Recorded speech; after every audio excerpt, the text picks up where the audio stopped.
And thank you all for listening to this least inspirational or motivational thought. My narration is only about performance of my few acts in life, defined by divinity and delivered at the call of destiny. So let me begin by reciting this beautiful rubai, which is quatrain of Umar Khayyam, the great Persian poet, astronomer, and mathematician of 11th century. Ah, make the most of what we yet may spend before we too into the dust descend. Dust into dust, and under dust to lie. Sen swine, song, song singer, and song end. So we all have come here using different pathways. But most of us belong to baby boomer generation that was brought up to have some purpose in life. Our millennials now act instinctively and challenge us to do the same. I believe I am part of something bigger than myself. I am here to fill in a particular gap in the dynamic canvas of universe for a defined period of time. While destiny dictates my course of life, I have a choice to play my cards applying my intellect and wisdom, which I am expected to learn in time. My elders were my initial guides, followed by many noble souls from the University of Life. My current teacher is my 2.5-year-old granddaughter, who teaches me how to surrender and accept. Life is full of learning from cradle to grave. My sense of purpose has been evolving ever since.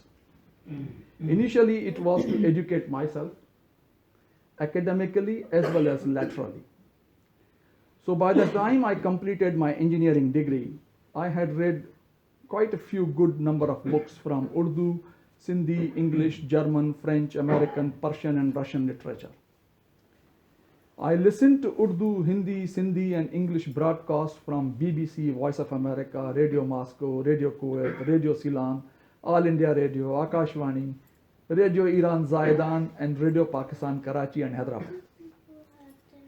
I established pen friendship with few young people around the world and learned to write, collect stamps, coins, view cards, and first day covers of the stamps. This teenage experiment enriched me immensely. In later years, my readings on philosophy, psychology, history, war, art, theosophy, existentialism, transcendentalism eventually led me to study religions, Sufism, atheism, and theosophy to develop my very personal ethical and spiritual outlook. My other source of information in bygone era were public libraries. As a year 8 student, I was the youngest member of American Center Library and became member of British Council Library in first year engineering. The wealth of information available from all these sources exposed me to global politics during Cold War era. I was amongst very first few people in my city who saw Neil Armstrong's moon landing film at American Center Hyderabad. Having learned how to use electronic and social media tools, I can instantly access information from around the world now by touching the divine search bar of Swami Google Ananda. During active productive period of my life, my sense of purpose evolved around raising our family and contributing as an engineer in the process of life.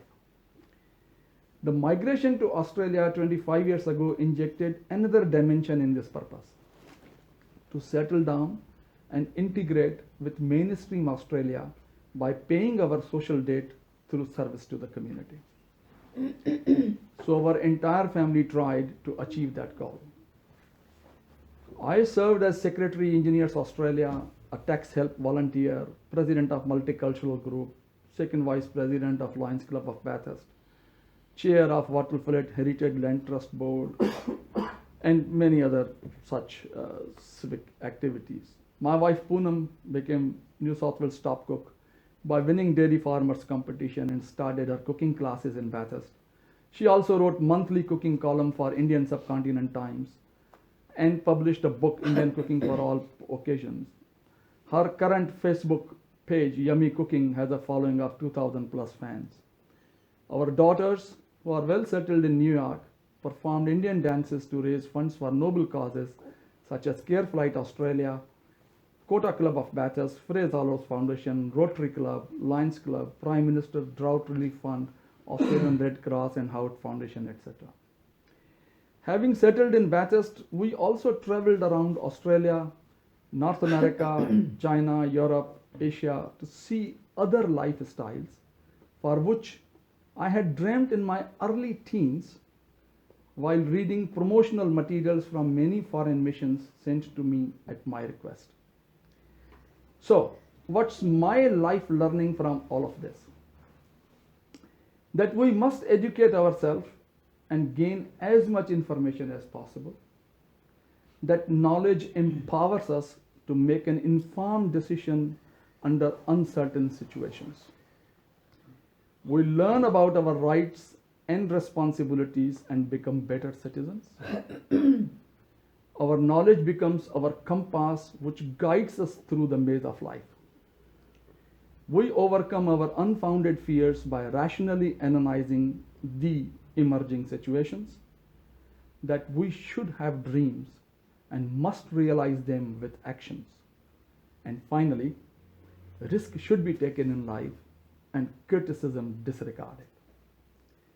But above all of this, I have learned that I am merely a puppet in the hands of puppeteer, tied with the threads of destiny.